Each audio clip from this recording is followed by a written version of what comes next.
Bonjour à tous et à toutes, j'espère que vous allez bien et bienvenue sur cette vidéo MotoGP 18-19, on ne sait pas trop, hein, 18-19, on ne sait pas trop, mais je vais vous montrer pourquoi. Tout d'abord, je tiens à vous dire merci pour l'évolution qu'a eu la chaîne dernièrement. En premier lieu, en deuxième lieu, sachez que Ride 3 sort bientôt et qu'on va se focaliser dessus, mais toujours avec les vidéos MotoGP, actu, news, résumé, test à côté. Et aussi sur le fait que, eh ben écoutez, on a trouvé un mode. On a trouvé un mode très intéressant même, puisque c'est le mode 2019 et je vais aller vous montrer tout de suite les pilotes présents dans ce mode. On va commencer par la Moto 3. Avec les changements de team. En fait, tout simplement, il y a plein de changements de team. Là, on voit que dans le team Gresini Moto 3, on retrouve Gabriel Rodrigo. On va retrouver également Ricardo Rossi. Là on a quoi chez Estrella Galicia? Sergio Garcia, Alonso Lopez qui reste là, Marcos Ramirez dans le team Leopard Racing avec Lorenzo Dalla Porta, Celestino Vietti-Ramus qui lui passe, même si d'ailleurs il avait fait des piges dernièrement dans ce team VR46 avec Denis Foggia, Darin Binder qui lui passe dans le team d'Alain Bronek au CIP avec Tom Both Amos qui lui aussi avait fait une pige. Nicolo Antonelli reste aux côtés de Tatsuki Suzuki dans le team Squadra Corse 658. Un changement de team, même un nouveau team peut-être, Aaron Canet, Max Racing. Alors on garde la moto de Philippe Hotel, donc ce sera pas sûrement ce team, c'est même sûr. Peut-être pas encore voilà, de couleur pour ça. Albert Arenas reste dans le team Angelieto, mais Raúl Fernandez le rejoindra. Kalonku, bien sûr, Jalonju même exactement, de son prénom, lui est officialisé dans le team Red Bull KTM Ayo après avoir remporté la Red Bull Rookies Cup et avoir gagné le Grand Prix de Valence. Bon, ça c'est mon pilote en mode carrière. Philippe Salak, lui, rejoint Prust LGP à la place de Marco Bezzecchi et il sera aux côtés de Jacob Kornfeld.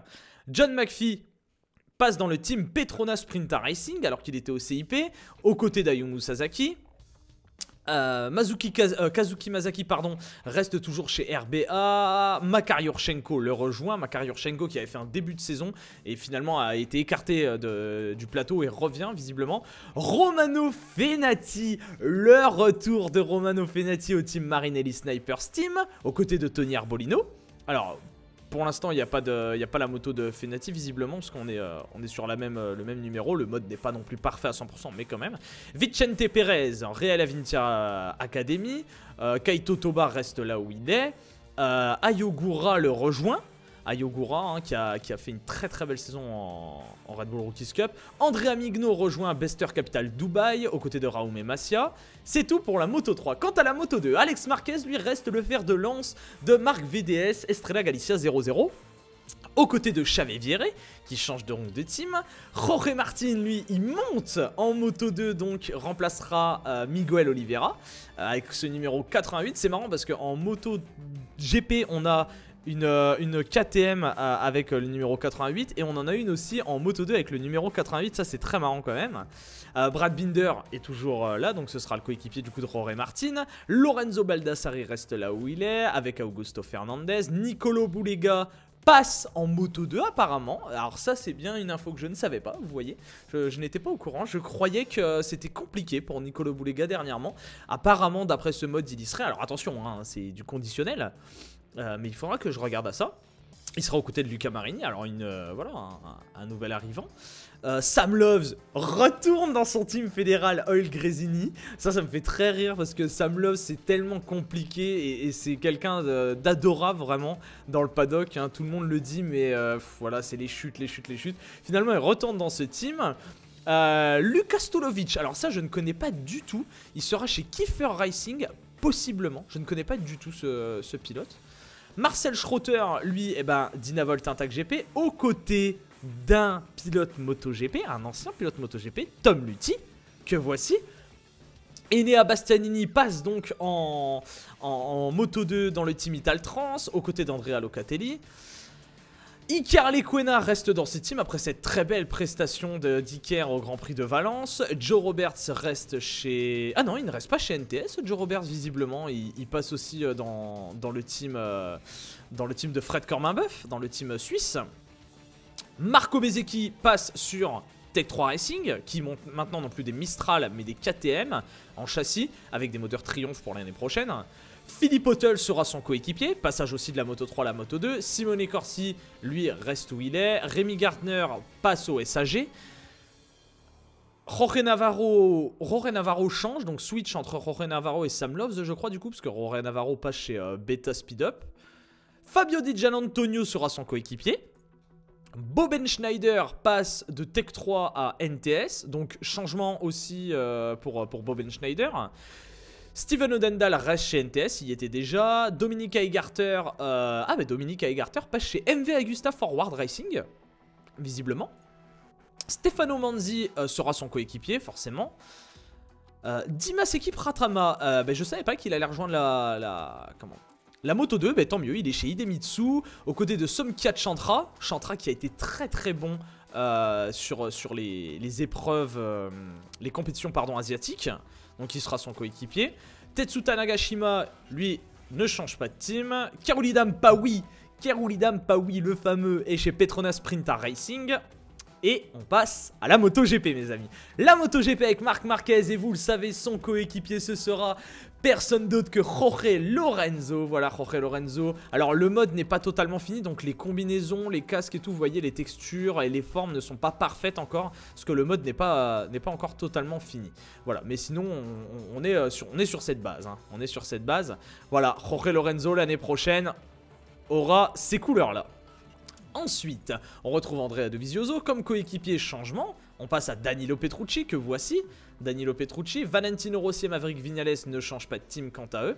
Hein, on reste toujours sur le même team. Petit changement quand même pour Viñales, changement de numéro. Hein, maintenant, Viñales opte pour le numéro 12 et puis le 25. Joan Mir, lui, on le voit hein, sur la combinaison que c'est pas fini hein, le mode. Joan Mir passe sur cette Suzuki magnifique. Elle est vraiment très très belle cette Suzuki, voilà ce que ça donnera Joan Mir l'année prochaine. Il sera aux côtés d'Alex Rins déjà dans cette équipe. Alex Espargaro aura un nouveau coéquipier, Andrea Iannone l'italien, que voici. Johan Zarco sur la KTM, voici ce que ça va donner Johan sur la KTM. Oh ça va être beau et on a hâte, hein. Je pense d'ailleurs qu'on va jouer avec Johan là. La dernière fois on avait joué avec Fabio dans un semblant de mode. Et là on va jouer avec Johan, je pense, le voici. Il sera aux côtés de Paul Espargaro, forcément sur la KTM. Miguel Oliveira, alors là magnifique, Miguel Oliveira qui passe en MotoGP avec ce numéro 88 sur la KTM Tech 3. Voilà, elles seront noires comme ça, elles sont belles là, en noir comme ça dans le jeu. À mon avis ça doit être très sympa de les jouer ces motos là, aux côtés d'affiche Sherin donc.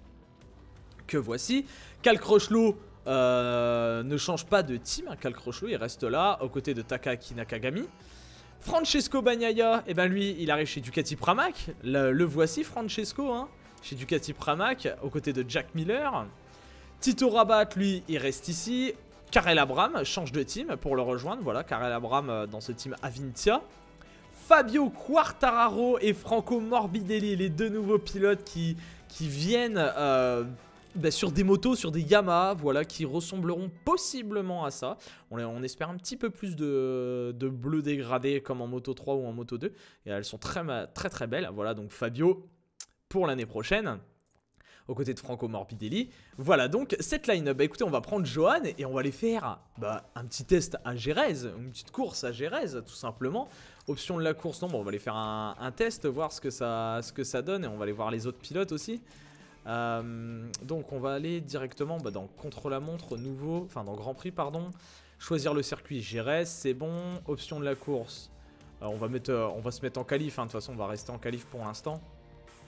Commencer le week-end et on va aller voir ça d'un peu plus près. Notre Johan avec tous les nouveaux pilotes, les line-up. En fait là on fait un peu, si vous voulez, des essais, hein. On fait des essais, les essais officiels MotoGP 2019.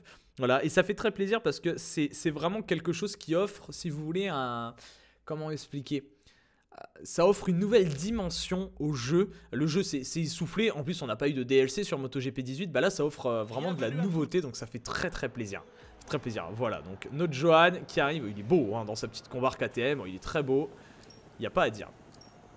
On est en Q1, avec d'autres pilotes, on va essayer d'aller chercher cette Q1 les gars. Le voici Johan. Alors est-ce qu'on n'a pas encore le mode photo, il faut attendre d'être lancé.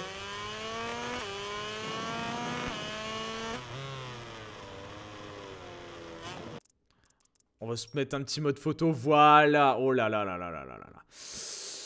Aïe aïe aïe aïe. Ah ça va être très très plaisant. Ça va être vraiment très très plaisant. Hop, pour la miniature.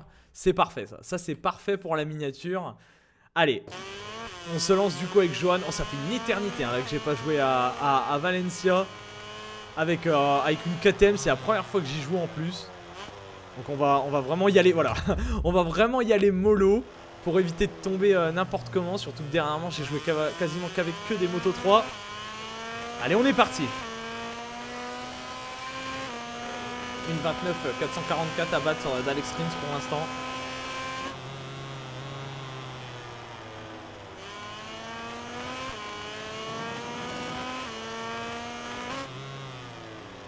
Allez, on a Francesco Bagnaia juste devant nous.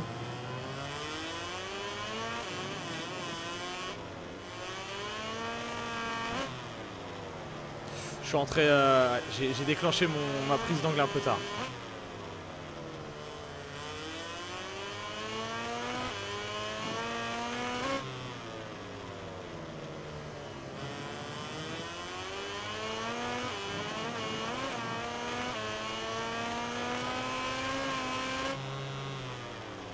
J'y vais vraiment mollo parce que la KTM est pas évidente à conduire non plus. Je l'ai vu à l'e-sport, surtout au Sachsenring. Une moto assez délicate sur un circuit délicat en plus, donc Puis à Valence, je ne connais quasiment que la Yamaha.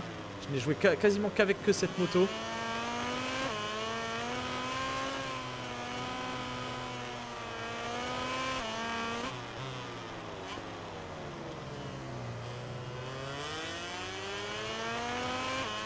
Allez, c'était un tour vraiment tranquille. Hein. Normalement, je roule en 1.25, 1.24. Oh là, j'ai roulé en 1.26.5. On prend largement la tête. Et ce que j'aimerais bien, c'est aller doubler la Francesco Bagnaia.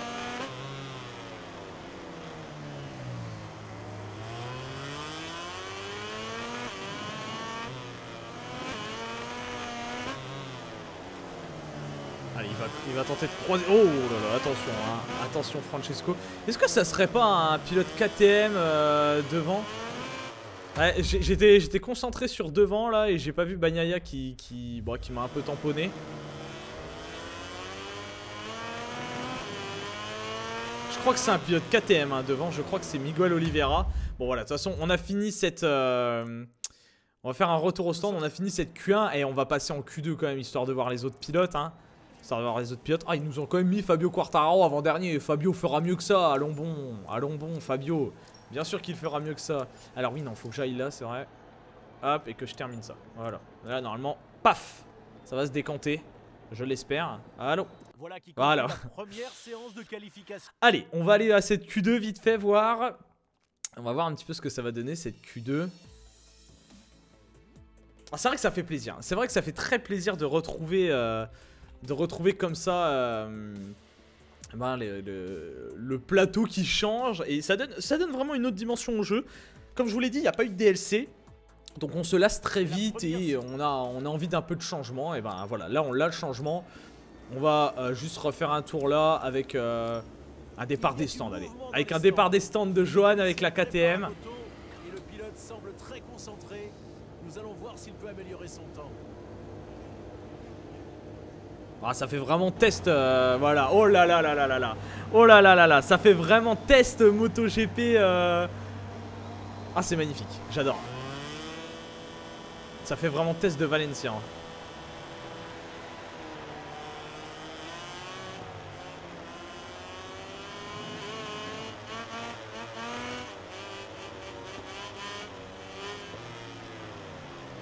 Ça, j'aime beaucoup.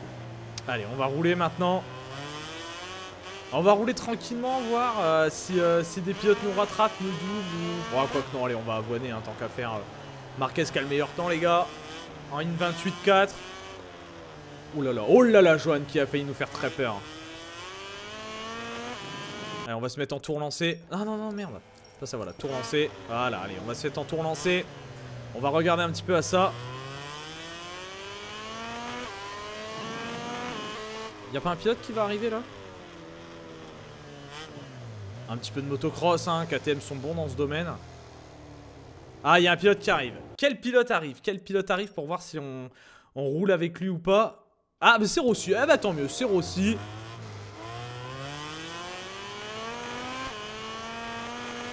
on va aller le suivre du coup, Valentino.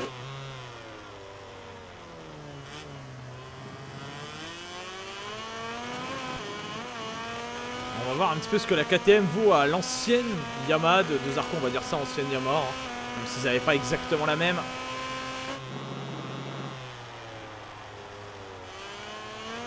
Un petit peu large, hein. Bon, la moto est pas réglée.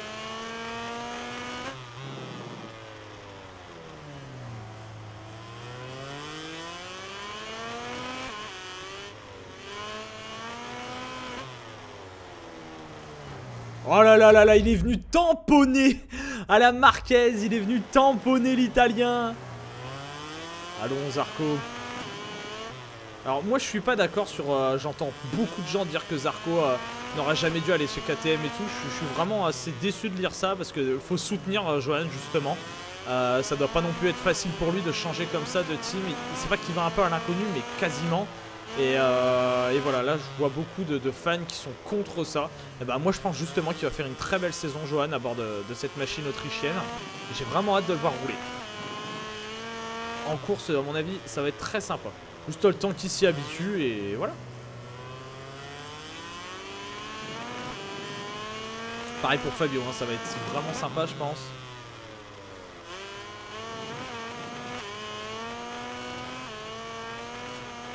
Oh, ça a failli décrocher de l'arrière là.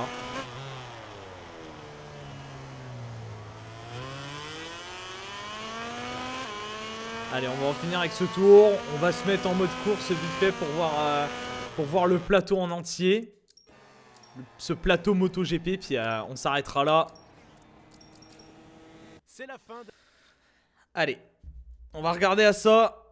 À mon avis, en plus, je sais pas pourquoi, je sens que ils ont été un petit peu énervés là hein, pour la Q2. J'ai fait qu'un tour, un tour vite fait. À mon avis, ils seront mieux. Possiblement. Allez, chargement toujours interminable, on adore.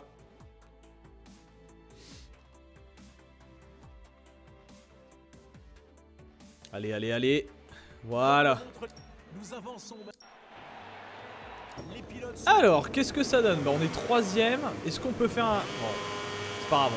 On va lancer la course pour mettre un petit mode photo juste après. Hop là, voilà. Bon, j'ai loupé mon départ, mais complètement. Ah bah c'est Lorenzo, Rossi et Lorenzo hein, en premier et deuxième là pour l'instant. Voilà, donc il y a Johan, on retrouve Marquez, Dovi, Vignales. Ah, au fond de grille, voilà, on retrouve quelques pilotes. Fabio, Fabio devant Morbidelli quand même. Hein. Fabio qui aura fait quelque chose de pas trop mal. Hein. Bon, voilà, cette grille MotoGP là. Cette grille MotoGP 2019. Voilà à quoi ça ressemblera dans le futur. Et on espère assister à de magnifiques courses. Et déjà, Lorenzo qui prendrait son envol aussi rapidement sur la Honda. Peut-être, qui sait, peut-être. Allez, moi je vous laisse là. Je vous remercie d'avoir suivi cette vidéo. Je vous dis à la prochaine. Pensez à soutenir quand même, hein. Pensez à soutenir notre français. Ça c'est très important et voilà. Hein, pour le reste, on se dit à la prochaine. Allez, merci à tous d'avoir suivi cette vidéo. Pensez à la liker, la commenter, la partager si elle vous a plu. Et à demain. Ciao à tous.